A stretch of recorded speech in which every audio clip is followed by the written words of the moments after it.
At my husband's funeral, an unknown number wouldn't stop calling me. When I finally answered, I received a warning. Don't sleep at home tonight. My daughter-in-law insisted on taking me home. But when I realized, she began locking the house. I was glad to have you here. Follow my story until the end and comment the city you're watching from so I can see how far my story has reached. I never imagined that the worst day of my life would be followed by something even more terrifying. Harold's funeral was everything you'd expect: somber, respectful, filled with people who spoke in hushed tones about what a good man he was. At 65, I thought I knew what grief looked like. I thought I understood loss. But sitting in that front pew, watching them lower my husband of 42 years into the ground, I realized I knew nothing about the darkness that was about to consume my life. The service had ended an hour ago, and I was still standing by his grave, unable to move. My legs felt like they were made of lead, and every breath seemed to require more effort than I had left in me. Harold was gone, the man who had been my everything, my anchor, my safe harbor in every storm. He was really gone. Mrs. Nadine, you need to come inside now. Nova's voice cut through my thoughts, gentle but insistent. She placed a manicured hand on my shoulder, her perfectly applied makeup somehow still intact, despite the tears she'd shed during the ceremony. My daughter-in-law had been Harold's pride and joy ever since she married our son Marcus 5 years ago. She was beautiful, successful, and had this way of making everyone around her feel special. Today, she was the picture of the devoted daughter-in-law, making sure I ate, accepting condolences on my behalf, handling details I couldn't bear to think about. Just a few more minutes, I whispered, my voice barely audible over the wind rustling through the cemetery trees. It's getting cold, and you haven't eaten anything all day. Nova's concern seemed genuine, her brown eyes soft with what looked like real worry. Harold wouldn't want you to make yourself sick. She was right, of course. Harold would have scolded me for standing out in the October chill without a proper coat. He always worried about me catching pneumonia, especially after I'd had that bad bout with bronchitis last winter. But I couldn't seem to make my feet move away from this place, away from him. That's when my phone started ringing. The sound was jarring in the quiet cemetery, and I fumbled through my purse with shaking hands. Unknown number. I almost declined the call. The last thing I wanted was to deal with some telemarketer today of all days. But something made me hesitate. Aren't you going to answer that? Nova asked, her hand still on my shoulder. I swiped to accept the call and lifted the phone to my ear. Hello. Silence, then heavy breathing, then a voice I didn't recognize. Female, older, with a slight rasp like she'd been smoking for years. Nan, called the voice. Yes, this is Nan. Who is this? More silence. Then, don't go home tonight. My blood turned to ice. Excuse me, who is this? But the line went dead. I stared at the phone, my hands trembling even more now. Nova was watching me with a concerned expression, her head tilted slightly to one side. Everything okay? You look like you've seen a ghost. Wrong number, I lied, though I wasn't sure why. Something about that voice, about the urgency in those 4 words, had shaken me more than I wanted to admit. Just someone trying to sell me something. Nova nodded sympathetically. People have no respect anymore.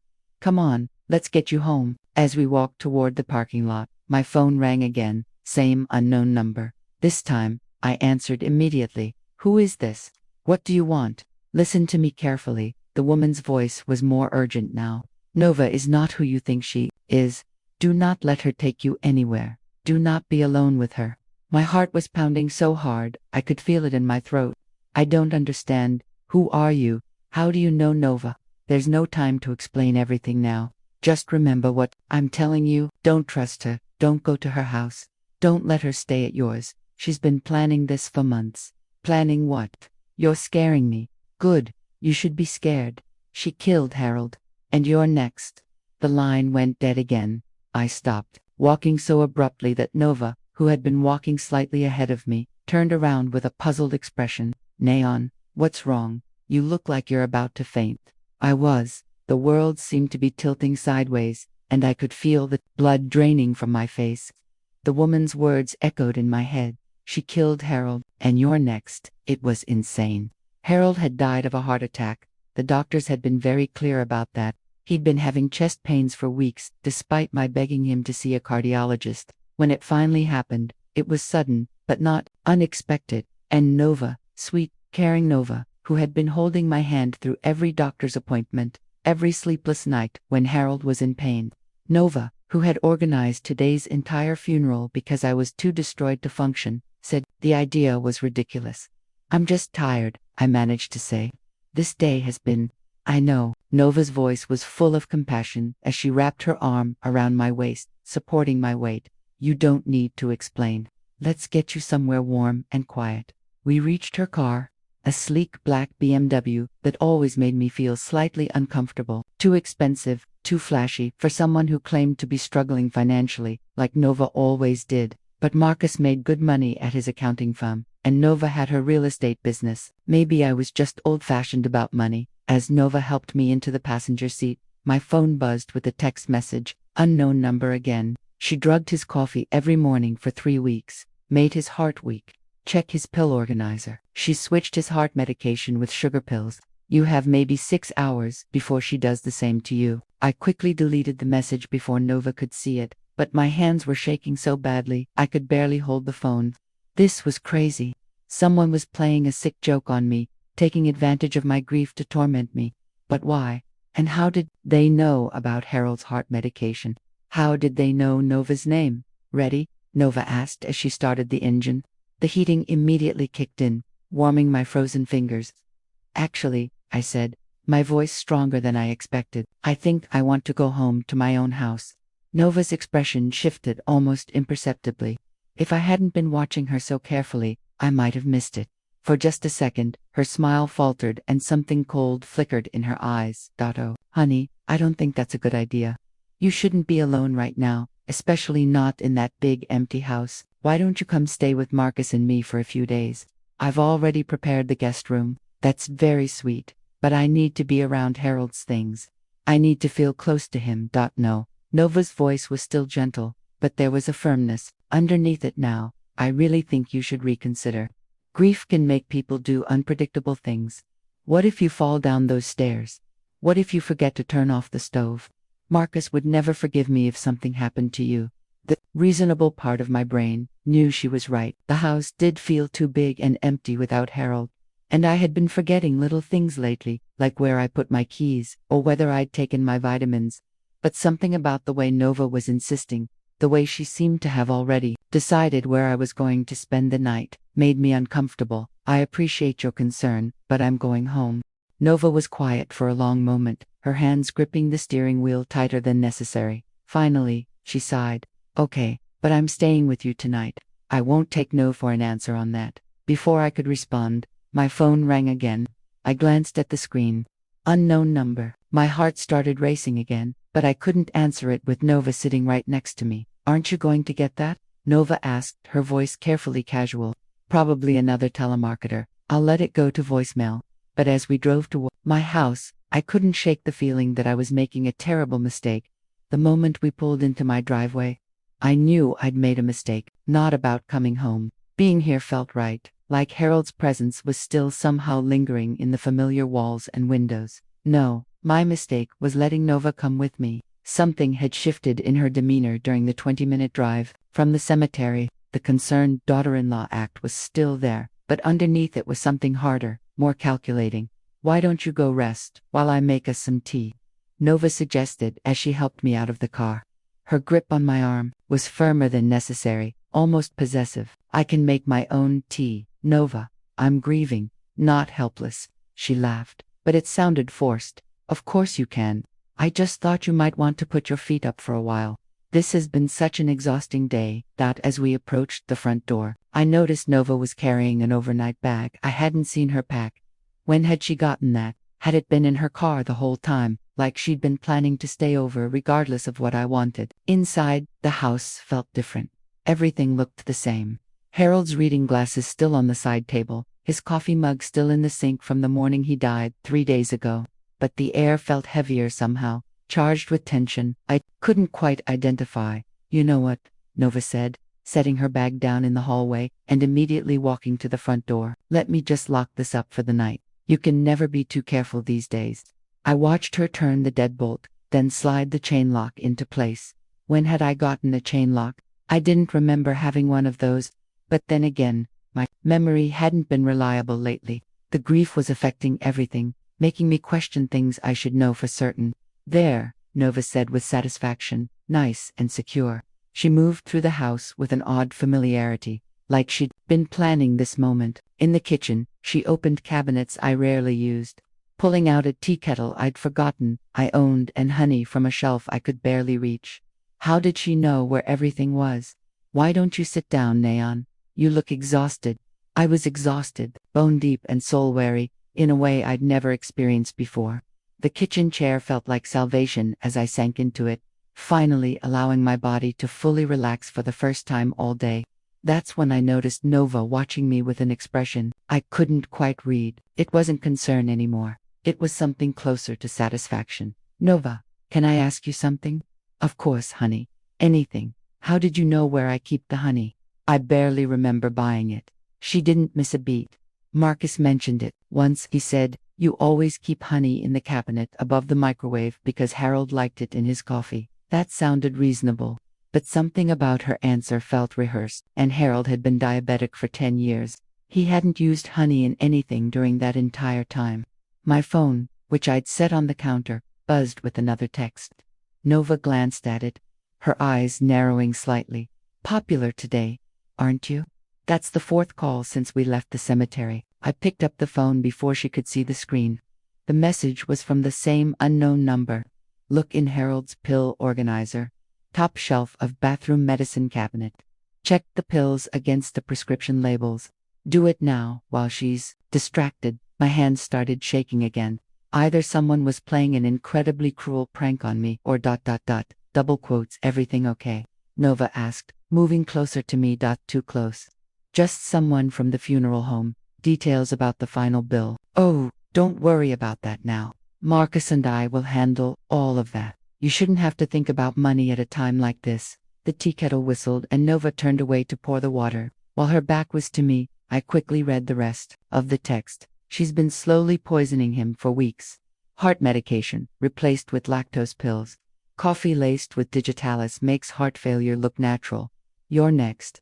Get out of there now. My vision started to blur, and for a moment, I thought I might actually faint. This couldn't be real. Things like this didn't happen to people like me in quiet suburban neighborhoods where the biggest excitement was usually someone parking their trash cans incorrectly. But as I watched Nova prepare the tea, I noticed she was being very careful about which cup she used. She had 2 identical mugs, and she was very deliberately putting honey in only one of them. Mine. Here you go, she said, setting the steaming mug in front of me. Chamomile with honey, just like Harold used to make for you.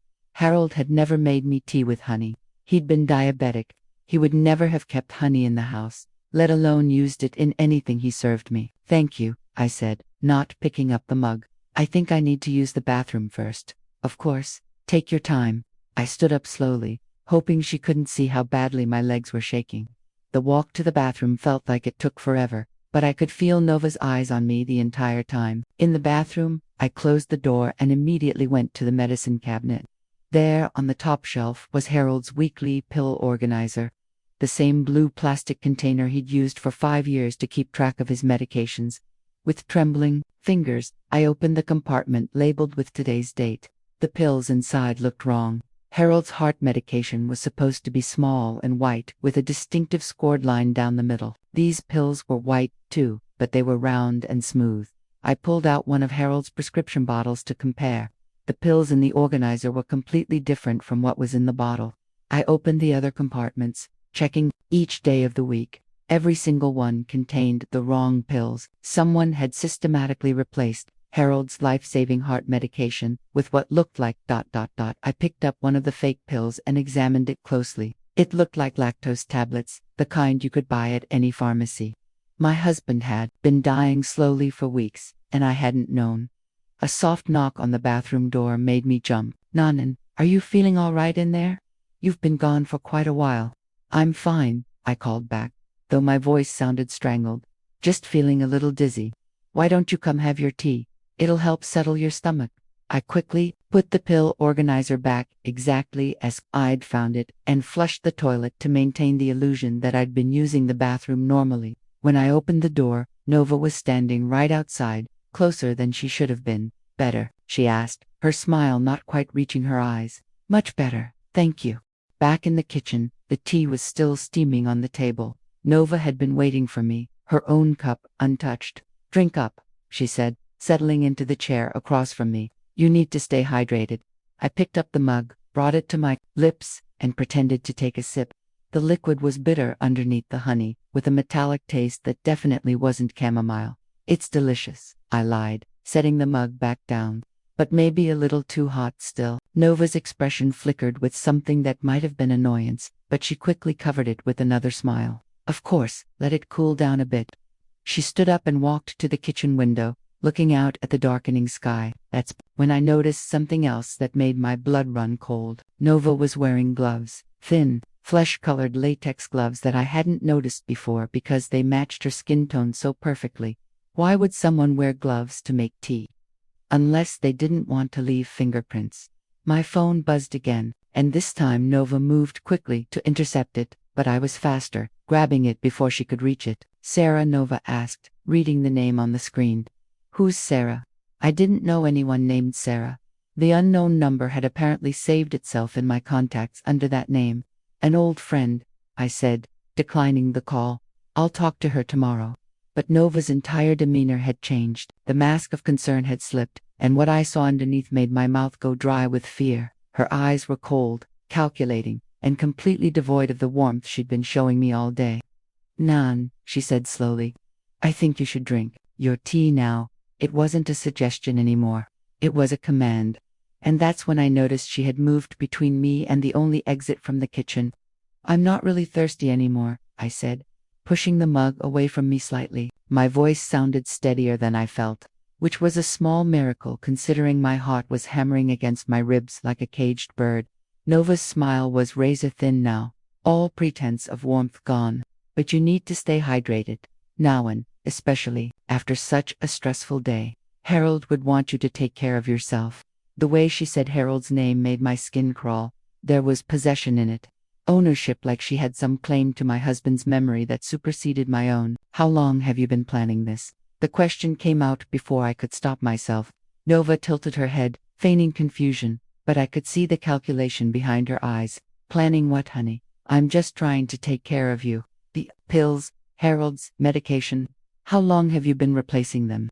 For a moment, the kitchen was completely silent, except for the hum of the refrigerator and the tick of the wall clock. Harold had bought me for our 20th anniversary. Nova stared at me with those cold eyes, and I could practically see her deciding whether to keep up the act or drop it entirely. She chose to drop it. 6 weeks, she said simply, her voice now devoid of any warmth or artificial concern. It would have been longer, but Harold was more observant than I gave him credit for. He started asking questions about why he was feeling worse instead of better.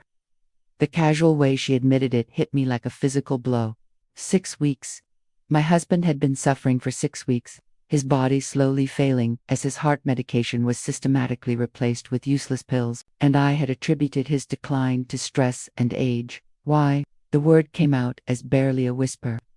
Nova laughed, and the sound was nothing like the gentle, concerned daughter-in-law I thought I knew. This laugh was sharp and bitter, full of years of resentment I'd never suspected existed.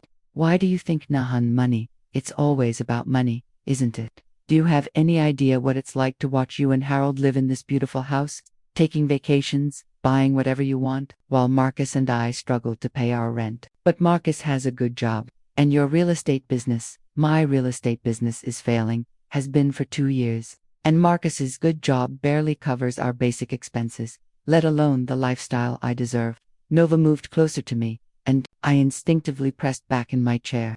Do you know what our monthly expenses are? Do you know what it costs to maintain the image of success when you're drowning in debt? I thought about the BMW, the designer clothes, the expensive restaurants Nova was always posting about on social media. I'd assumed she and Marcus were doing well. I'd never thought to question it.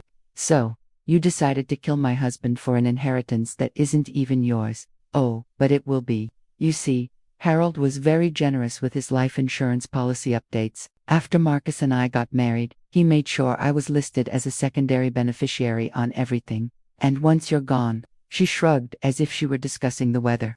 The room started spinning, and I gripped the edge of the table too. Steady myself, Marcus knows about this. Nova's expression shifted slightly, and for the first time, I saw something that might have been genuine emotion cross her face. Marcus doesn't know anything. He thinks his father died of natural causes, and he'll think the same about you. Poor Marcus, losing both parents so close together. The stress will be terrible for him, but I'll be there to comfort him. You're insane. I'm practical. Nova walked to the kitchen drawer and pulled out a small vial filled with clear liquid. This is digitalis extracted from foxglove plants.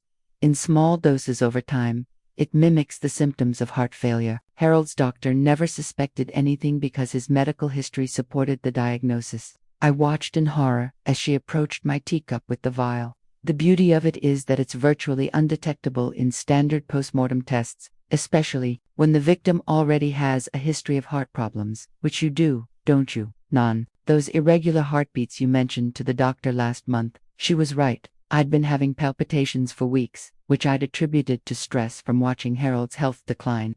But now I wondered if she'd been testing small doses on me, too. You've been poisoning me already. Just little tastes here and there, a few drops in your coffee when I visited.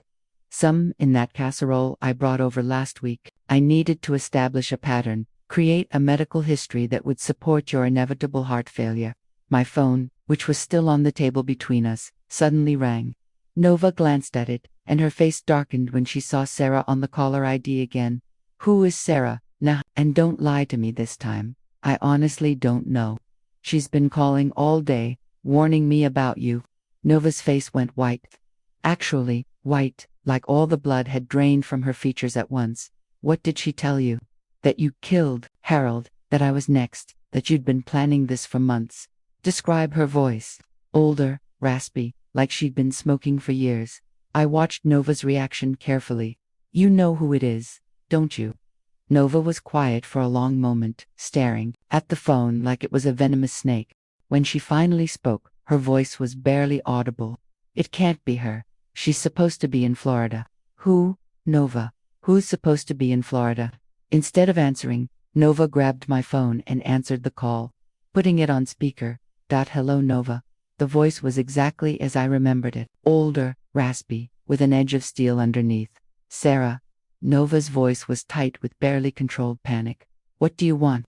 I want you to step away from Neon and walk out of that house right now. You have no idea what you're interfering with. Oh, but I do. I know exactly what you did to Harold. I know about the pills, the digitalis, all of it. I've been watching you for weeks. Nova's hand was shaking as she held the phone. You can't prove anything, can I? I have photos of you switching Harold's pills, video of you adding digitalis to his coffee.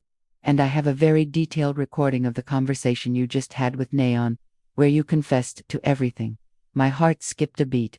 Recording? How could she have been recording us? That's impossible. You're bluffing. Check Nan's phone. Nova, look at the apps. I've been connected this whole time. Nova grabbed my phone and started frantically scrolling through it. Her face went from white to green as she found what she was looking for. You installed a recording app on her phone. I installed several things on her phone. GPS tracking, remote access to the camera and microphone, automatic cloud backup of everything. I've been documenting your every move since the day Harold died. Nova looked at me with pure hatred. How long have you known about this? I didn't know, I said honestly. I've never seen this woman before in my life. But I've seen you, Nahan. Sarah's voice came through the phone speaker many times. Though I don't expect you to remember me. Something in her voice tugged at a memory I couldn't quite place. Familiar, but from where? I worked as Harold's secretary for 15 years until I retired 3 years ago. He talked about you constantly, showed me pictures of every anniversary, every birthday, every vacation. You were his whole world. The memory hit me like a lightning bolt. Sarah Mitchell, Harold's secretary, who had retired and moved to Florida to be closer to her grandchildren. I'd met her dozens of times at company parties and retirement dinners. But she looked so different now. Older, thinner. Her voice changed by what looked like years of smoking. Sarah, but you moved to Florida. I did, but Harold called me 2 months ago. He was worried about Nova, suspicious about some irregularities in his medication schedule. He asked me to come back and keep an eye on things. Nova let out a sound that was half laugh, half sob. He knew He suspected. He didn't want to believe his own daughter-in-law could be capable of something like this, but he couldn't ignore the evidence. That's why he changed his will 3 weeks before he died. What? Both Nova and I spoke at the same time. Harold added a clause to his will. If either he or Neon died under suspicious circumstances within 5 years of each other, all assets would go to charity instead of family members. Nova, even if you had succeeded in killing them both, you wouldn't have gotten a penny. Nova stared at the phone in absolute shock.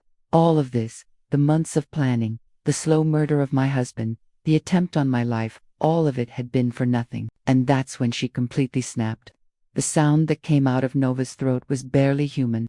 It was a keening wail of rage and frustration that seemed to come from somewhere deep in her chest.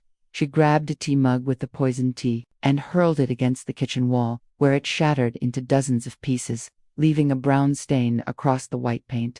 All of this for nothing, she screamed, spittle flying from her lips. Months of planning, months of watching that old man die slowly, and for what? For nothing. I pressed myself back in my chair, terrified by the complete transformation in front of me. This wasn't the controlled, calculating woman who had calmly confessed to murder just minutes ago. This was someone who had lost all touch with reality. Nova, Sarah's voice came through the phone speaker, calm and steady. The police are already on their way. You need to stop this now before you make things worse for yourself. Worse, Nova laughed, but there was no humor in it. How could this possibly get worse? My husband thinks I'm a successful real estate agent. I've been lying to him for 2 years about how much money I make. We're 3 months behind on rent. Our credit cards are maxed out, and I just spent 6 weeks slowly murdering his father for an inheritance I'll never see. She started pacing around the kitchen like a caged animal, her movements erratic and unpredictable. I kept my eyes on her, trying to anticipate which way she might move, but also desperately looking for an escape route. The front door was locked, and Nova was between me and the back door. And now, Nova continued, her voice rising to a near shriek, now I'm going to prison for murder. Marcus will find out everything, and I'll lose the only good thing I ever had in my miserable life. You still have choices, Nova, Sarah said through the phone. You can surrender peacefully. You can get a lawyer. You can shut up. Nova grabbed the phone and threw it against the wall next to where the tea mug had shattered. The screen went black, and suddenly the kitchen was filled with an ominous silence. Nova stood there breathing heavily, staring at the broken phone. When she turned to look at me, her eyes were completely wild. But you, she said slowly, pointing at me with a shaking finger. You're still here. And if I'm going down, I'm not going down alone. She moved toward the kitchen drawer where she'd gotten the digitalis.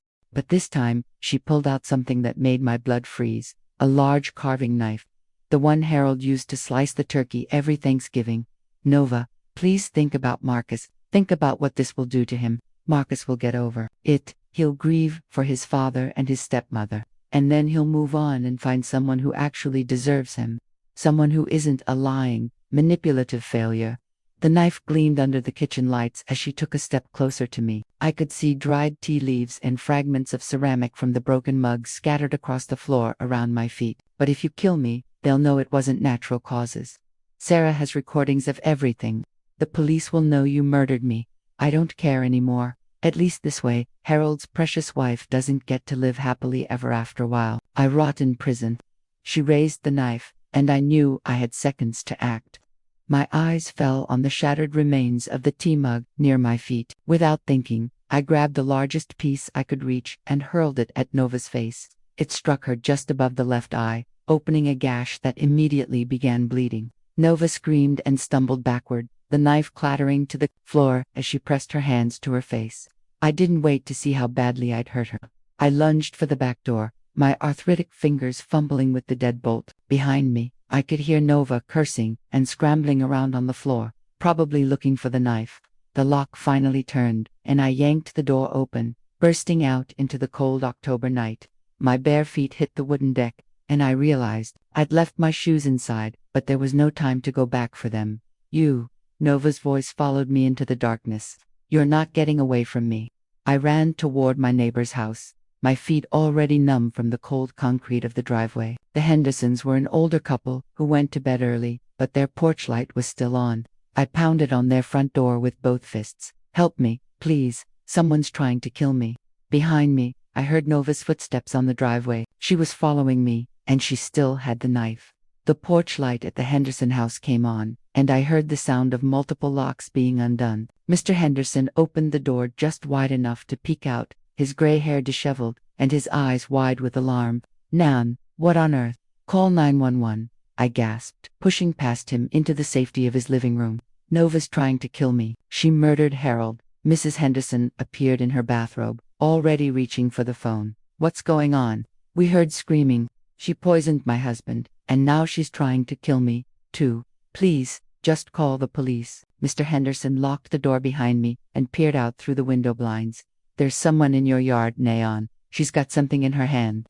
Through the thin walls of the Henderson house, we could hear Nova screaming my name, her voice carrying clearly through the night air. "Nahan, get out here. You can't hide forever. I'll burn this whole neighborhood down if I have to." Mrs. Henderson was already on the phone with 911, giving them our address and explaining the situation as calmly as she could manage. I collapsed onto their sofa, my legs finally giving out from the adrenaline and terror. "The police are on their way," Mrs. Henderson said, sitting down next to me and wrapping a blanket around my shoulders. "They said to stay inside and keep the doors locked." "What about Nova? What if she tries to break in?" "She won't," Mr. Henderson said grimly. He was still looking out the window, but now he was holding his old hunting rifle.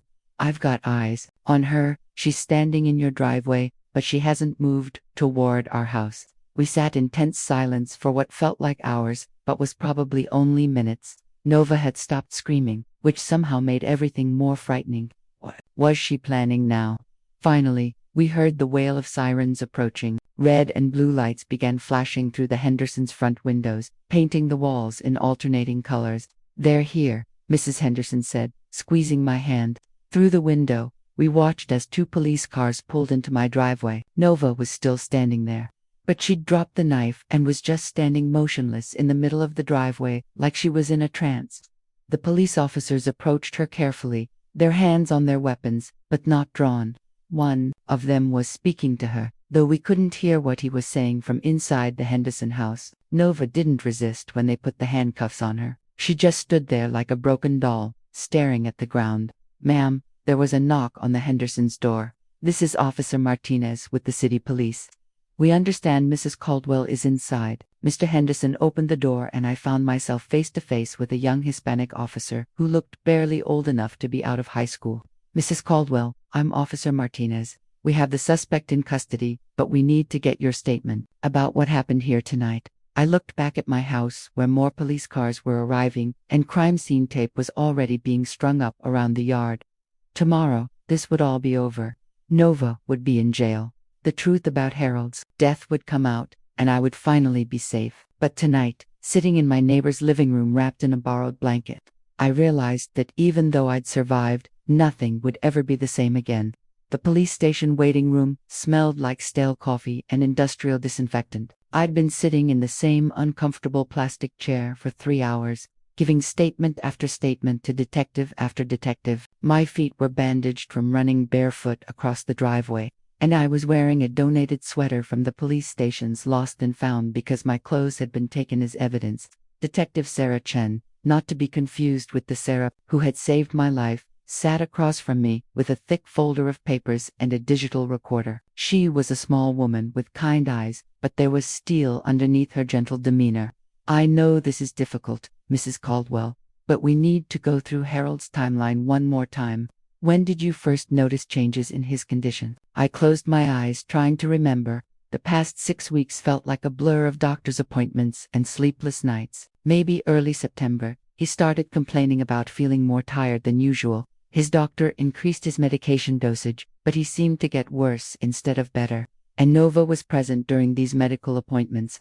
Most of them, she was very helpful, actually. She took notes, asked questions I forgot to ask. I thought she was being a caring daughter-in-law. The irony of it made my stomach turn. Nova had been documenting Harold's decline, not out of concern, but to make sure her murder plan was working. Detective Chen made notes in her file. We found the digitalis in Nova's purse, along with a small vial of what appears to be powdered lactose, the substance she was using to replace Harold's heart medication. We also found a detailed journal documenting his symptoms and her timeline for the poisoning. She kept a journal with very detailed dates, dosages, Harold's reactions. She even wrote about her concerns that the process was taking too long and that Harold was becoming suspicious.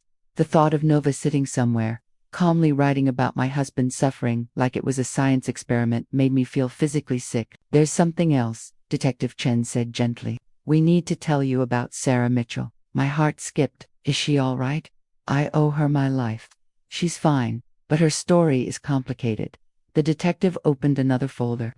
Sarah Mitchell did work as Harold's secretary for 15 years. She did retire and move to Florida, but she never left. I don't understand. She's been living in a small apartment about 10 minutes from here. She's been watching your house for 2 months, taking photos, gathering evidence. She installed surveillance equipment on your property without your knowledge. I felt the blood drain from my face. She was stalking us. Not exactly. Harold did call her just as she said, but not because he was suspicious of Nova. He called because he was worried about you, about me. Detective Chen pulled out a transcript of a phone call. We found this on Harold's phone records. It's a conversation between Harold and Sarah from 6 weeks ago. She handed me the paper and I read Harold's words with growing confusion. "Sarah, I'm worried about Neon. She's been acting strange lately, forgetting things, getting confused about simple tasks. I think she might be developing dementia, but she refuses to see a doctor. I don't know what to do. If something happens to me, I need to know someone is looking out for her." My hands started shaking, but I don't have dementia. Nova was drugging me, too. We know that now, but Harold didn't. He genuinely believed you were developing memory problems, and he asked Sarah to keep an eye on you if anything happened to him. So, when he died, Sarah started watching your house, looking for signs that you needed help. That's when she noticed Nova's unusual behavior, the late-night visits, the way she was always carrying small vials or pill containers, the fact that she seemed to have keys to your house that you didn't know about. I thought about all the times Nova had shown up unexpectedly, always with a ready explanation for why she was there. I'd attributed it to her being a caring daughter-in-law, but now I realized she'd been coming to check on Harold's condition and to continue poisoning both of us. Sarah started taking photos and videos.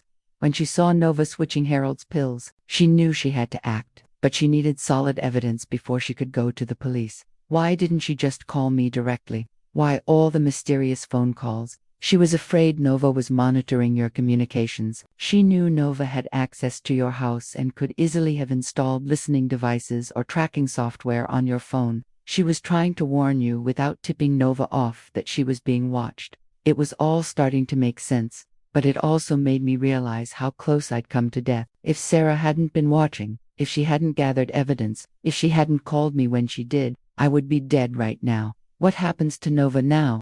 She's been charged with first-degree murder in Harold's death and attempted murder in your case. With the evidence Sarah gathered and Nova's own confession that we recorded, it's a very strong case. And Marcus, does he know? Detective Chen's expression softened with sympathy.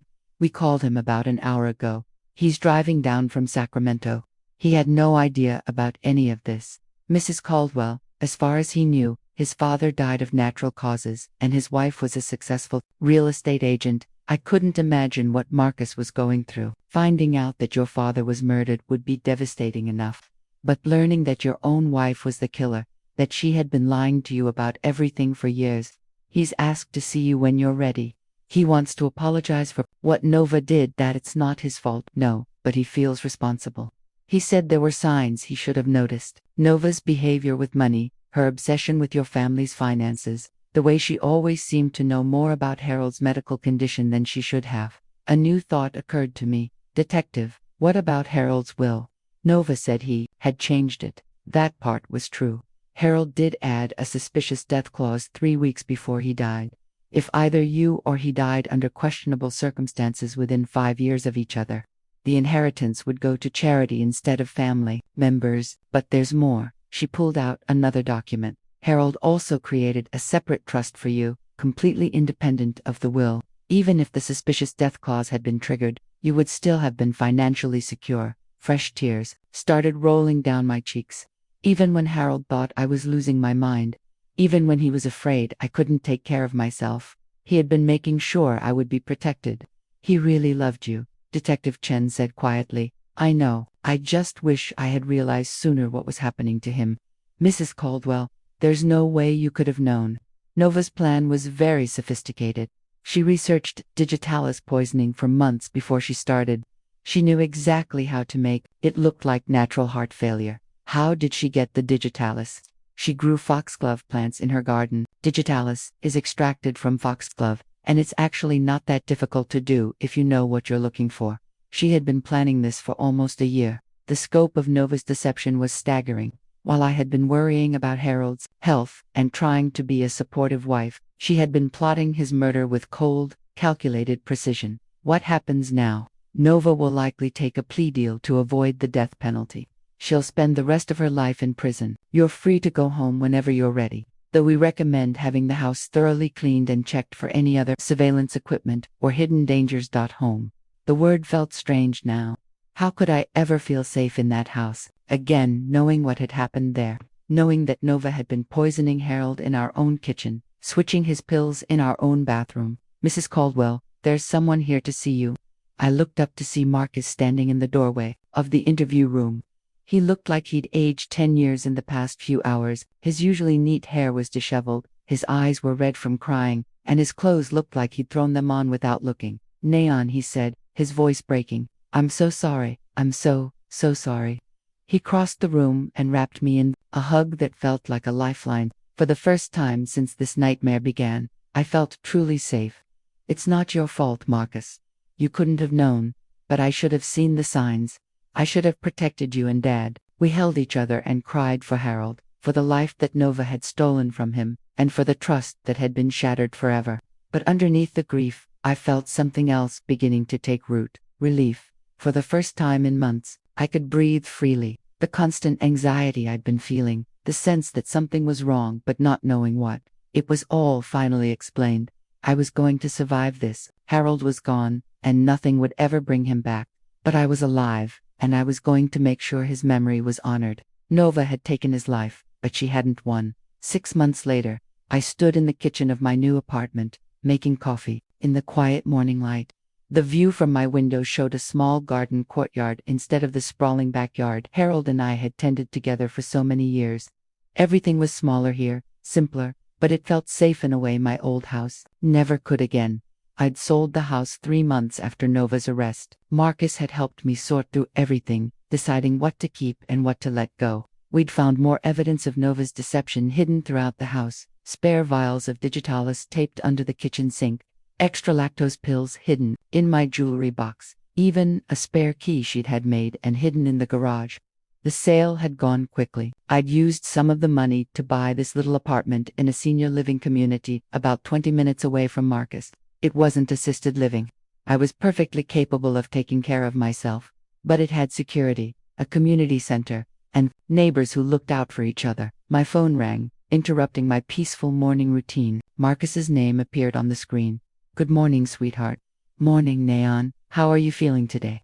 It was a question he asked every time we talked, and I knew he was really asking whether I was having nightmares, whether I was jumping at shadows, whether I was okay being alone. The truth was, some days were harder than others, but most days, like today, I felt something I hadn't experienced in years. Peace. I'm good, Marcus. Really good. I wanted to let you know Nova's sentencing is next week. Tuesday at 2 p.m. You don't have to be there if you don't want to. I'd been thinking about this for weeks. Part of me wanted to face her one more time, to look her in the eye and let her see that she hadn't broken me. But another part of me just wanted to close this chapter and move forward. I think I'd like to be there. Will you come with me? Of course, we'll face it together. Marcus had been my lifeline through all of this. After Nova's arrest, he'd filed for divorce immediately. He'd also started therapy to deal with the guilt of not seeing the signs of his wife's true nature. We'd grown closer than we'd ever been before, united by our shared grief and our determination to honor Harold's memory. How are the wedding plans coming? I asked, deliberately changing the subject to something happier.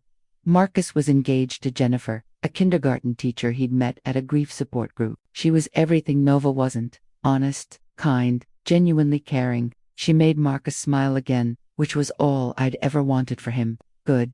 Jenny's been asking if you'd like to help with the flower arrangements. She doesn't want to overstep, but but she knows you used to do Harold's company events. I smiled. Jennifer was always careful not to replace me or make me feel like an outsider. She understood that my relationship with Marcus was precious to both of us, and she'd never tried to interfere with it. I'd love to help. Tell her I'll call her this afternoon, after we hung up. I walked to my small living room and sat in the recliner that had been Harold's favorite chair. It was the only piece of furniture I'd kept from the old house, and sitting in it still made me feel close to him. On the side table was a framed photo from our last anniversary. Harold's arm was around my shoulders, both of us grinning at the camera. We'd been so happy that day, completely unaware that we only had 3 months left together. Next to the photo was a letter that had arrived yesterday, forwarded from my old address. The return address showed it was from Sarah Mitchell. I'd been putting off reading it, not sure I was ready to revisit that horrible night. But now, in the quiet safety of my new life, I felt strong enough. Dear Nan, the letter began in Sarah's careful handwriting. I hope you can forgive an old woman for taking so long to write this letter. The truth is, I wasn't sure you'd want to hear from me after everything that happened. I settled deeper into Harold's chair and continued reading. I want you to know that watching over you was never a burden. Harold asked me to look out for you, and it became the most important thing in my life. When I realized what Nova was doing, I was terrified I wouldn't be able to stop her in time. Sarah went on to explain that she'd moved back to Florida after Nova's arrest, but she thought about me often.